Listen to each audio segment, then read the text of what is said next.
Think of it this way. India has a relationship with everyone. It trades with China over $100 billion a year. That's a lot of chai and electronics. It's partner with the United States through Quad on technology and security. It buys discounted oil from Russia. It develops Iran Chabahar port to access Central Asia.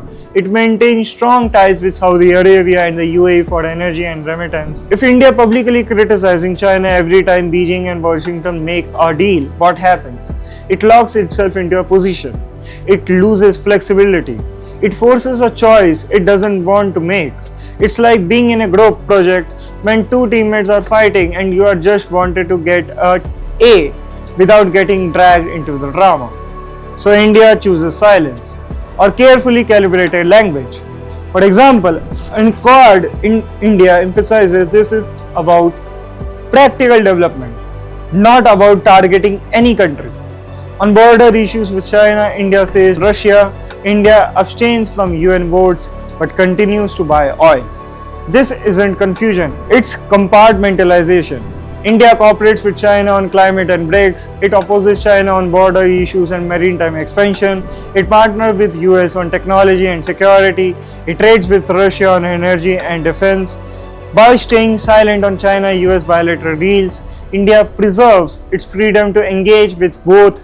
That's not weakness, that's diplomatic jujutsu. Or as my yoga instructor says, find your center even when the room is on fire. So let's return to the core question. Is China being hypocritical? Let's define our terms because our words matters, especially when they are being used by people with very big microphones. Hypocrisy would be saying one thing and doing the opposite with no logical consistency, like your friend who says I am on diet while ordering extra cheese fries. Strategic ambiguity is tailoring your message to different audience to keep your option open, like wearing a blazer to a wedding.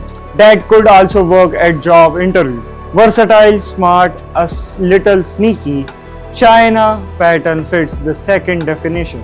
When China criticizes Quad, it's signaling that it perceives the grouping as a security threat. When China supports BRICS, it's advancing its economy and diplomatic influence in the global south. When China engages the US bilaterally, it's preserving the economic interdependency that fuels its growth. This isn't unique to China. The United States praises democracy while supporting authoritarian allies when it serves strategic interests. India partners with the US on Quad while buying Russian oil. Every major power balances competing interests. What looks like hypocrisy from the outside is often realistic statecraft from the inside. Or as my dad says, it's not two-faced, son.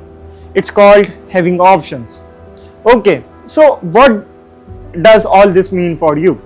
For your business, for your investment, for your portfolio? And no, the answer isn't just buying Bitcoin and hope for the best. Here are 3 practical takeaways with a side of humor, because why not? First, monitor the forum, not just the headline. When China speaks at BRICS, listen for signals about local currency trade, development finance, de-dollarization. These affect your supply chains and payment mechanism. When China criticizes Quad, watch for escalation in maritime tension, tech restriction, or export controls. This affects your risk exposure. When India stays silent, see it as a sign of diplomatic flexibility, not indecision. That flexibility can create opportunity for trade and investment. Think of it like checking the weather before a road trip.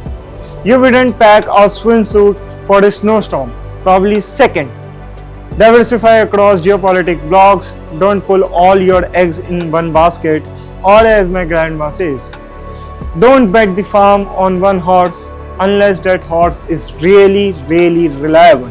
If you source rare earths, don't rely only on China. Look at Australia, Brazil, Vietnam. If you are investing in infrastructure, consider projects funded by both the New Development Bank and traditional institutions. Diversification isn't just about suppliers, it's about geopolitical risk. It's like having multiple streaming subscriptions. When one goes down, we have got backups. Third, engage pragmatically, not ideologically.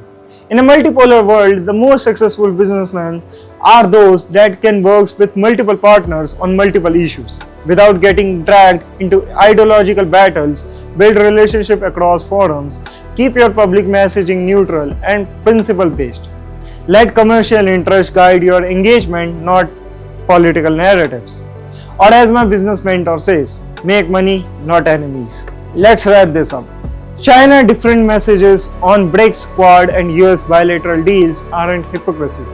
Their strategic ambiguity, a tool used by all major power to maximize flexibility in a complex world. India's silence on China-US matter isn't weakness, it's strategic autonomy, a deliberate choice to preserve options and avoid being forced into binaries.